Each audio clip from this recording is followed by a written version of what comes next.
There are places in America where time feels frozen. Hollow Creek is one of them. At the edge of the woods stands an abandoned house. Locals whisper, once you step inside, the house decides if you'll ever leave. One autumn evening, 3 college friends arrived, Mark, Lisa, and Daniel. They were chasing ghost stories for their small YouTube channel. The house stood tall, broken windows staring back like hollow eyes.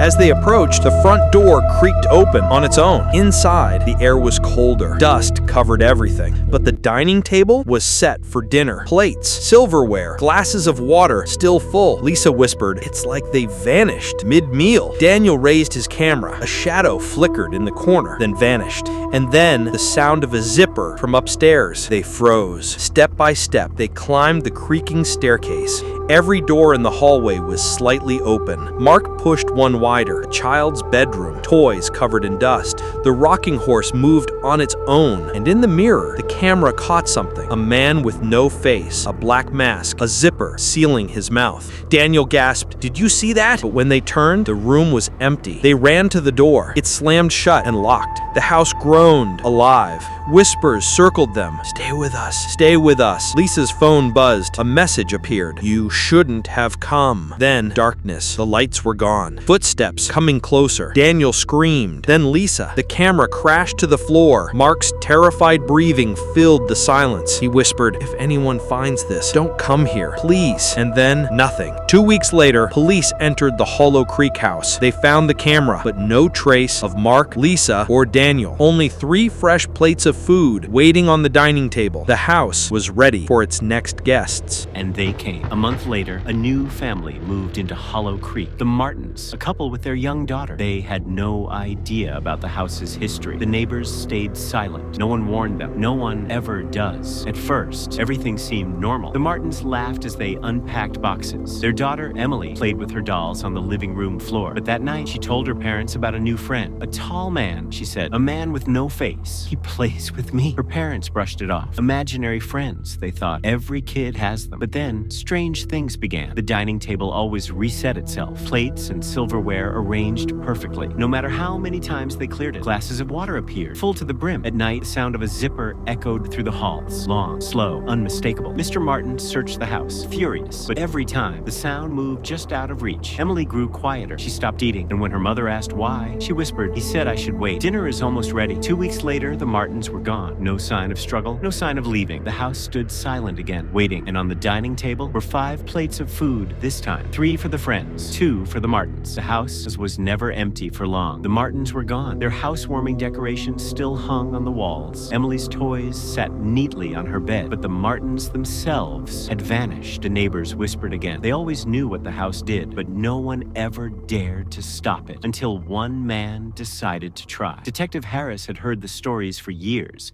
Disappearances, families gone without a trace. But Harris wasn't a believer in ghosts. He believed in evidence. One evening, he drove to Hollow Creek with his partner. The front door stood open, as it always did. The air inside was colder than winter. They walked through the rooms with flashlights. Dust swirled in the beams of light. And then they found the dining table. 5 plates of food, still steaming, still fresh. Harris leaned closer. The steam curled upward, spelling out words. "Welcome." His partner backed away. "No, we're leaving." "No," but Harris shook his head. "No, I need answers. This house isn't haunted. Someone's doing this." He opened his recorder and spoke into it. Evidence log, dining table, 5 plates of food, all fresh. Possible intruder preparing meals. Continuing investigation. Just then, a sound came from upstairs. A long, slow zipper. His partner muttered, Nope, I'm not staying for this." He ran out the door. Harris went up alone. Every door in the hallway was ajar, every room silent, until he reached the last one. Inside was a child's bedroom. On the rocking horse sat a doll, but its face had been cut away. A zipper sewn across its mouth. Harris raised his flashlight. In the mirror behind the doll stood the faceless man. For the first time in his career, Harris felt fear. He stumbled back,